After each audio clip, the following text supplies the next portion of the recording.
Welcome to LC Screen Talk. My name is Larry, and this is my review of Soul.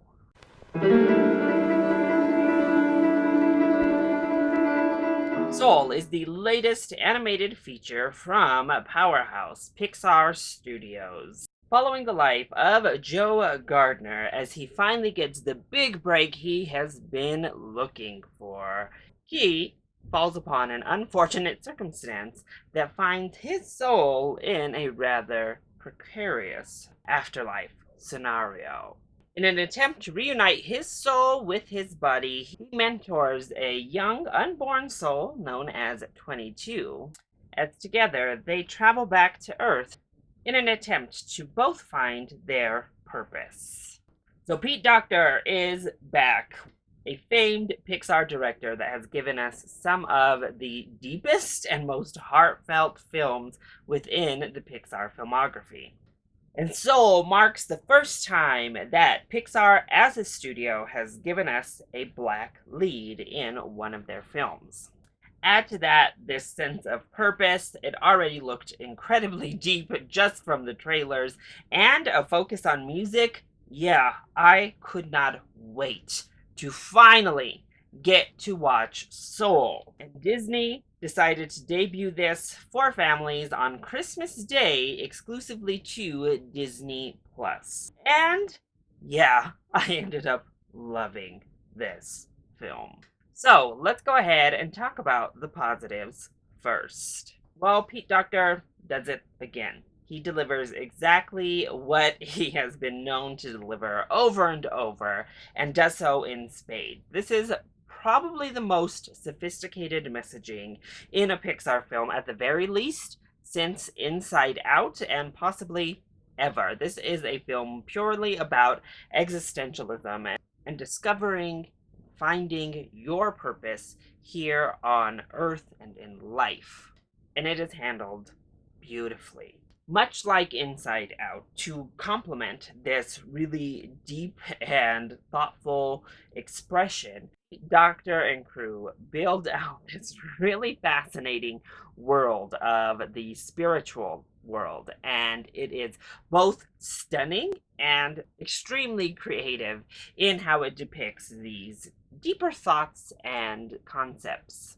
I will say I don't think it's nearly as well done as the world in Inside Out was done, but visualizing these concepts is so insane, but handled so beautifully and in a way that I think is accessible across the board. In addition, our character work is fantastic. Joe Gardner is a wonderful protagonist through the entirety of the film. You really sympathize with this character. He's a very relatable character, I think, across the board. I actually started out college as a music education major, looking to become a music teacher and ignite that spark within students and their love of music. And along the themes of this film, while that didn't ultimately turn out to be what I pursued, it certainly gave me an extra layer of relatability to our main character. But his struggles and his passions are something I think anyone can really identify with and put themselves into.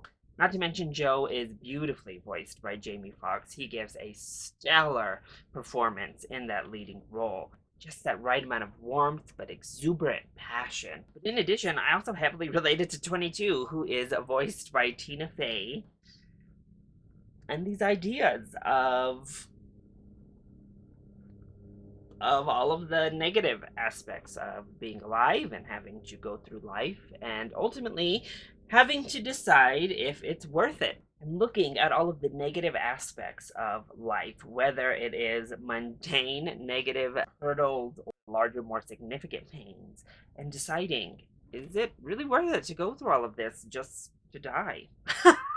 It gets pretty deep in those aspects as well with 22 and with some of our other characters. But overall, the character work was really fantastic, and I love how the character work really tied into that soul world that we are creating. And a film about jazz music, I have to talk about this score and the music used in this film. Oh my gosh, it is amazing. Trent Reznor, Atticus Ross, and John Batiste delivered my favorite musical composition of the year. Whether it was the music being played by our characters or the actual original score, it was perfect. From start to finish, I could just listen to this soundtrack and be told a full story and be transported into the atmosphere that the film has created. I'll say it, this is my favorite score from the team of Trent Reznor and Atticus Ross. It's amazing. And honestly, my bet for best original score right now, I don't know what could beat it. And of course, it goes without saying, the animation is beautiful. Particularly the stuff that happens on Earth is just magnificent. We get put into settings that we've never been put into in the city of New York, just based on the culture that we're depicting, and they handle it gorgeously. The spirit world is much more animated and abstract and cartoon-like, but I think that also works very well. It's a stunning movie, but it's also Pixar, so what else could we expect? So what doesn't work so well when it comes to Soul?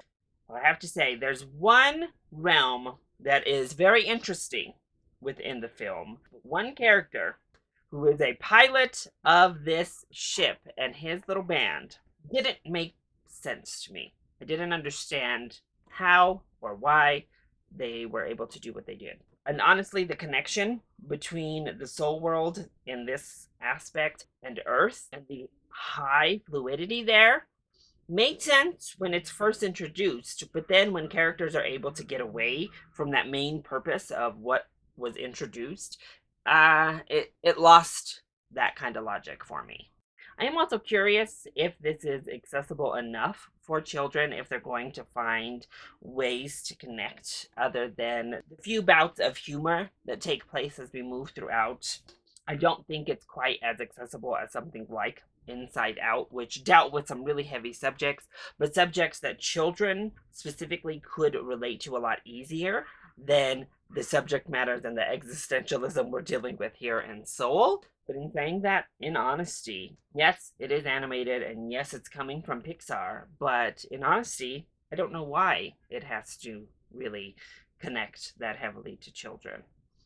Who says Pixar films have to be catered to birth to death? Yes, the studio has been widely successful in creating films that are for everyone in the family, but they've certainly created films that skew much younger, and I think it's great that they've created a film that skews heavier towards adults and the problems that they go through, and something that they can heavily relate to.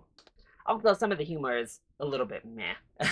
I think the humor is the weakest aspect to the film at large. But overall, I think Soul is truly fantastic. It is a thought-provoking, beautiful film that is stunning in both appearance as well as concept and thought, and that music is otherworldly. I adored this film, and I hope everyone gives it a chance and watches it over this holiday weekend, because Soul certainly is one of the strongest films to come from 2020.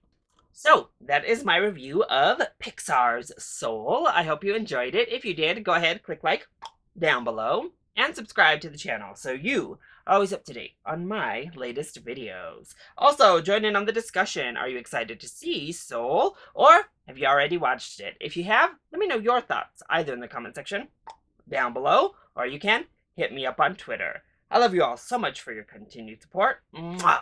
Thank you for watching, and I'll see you next time. Bye!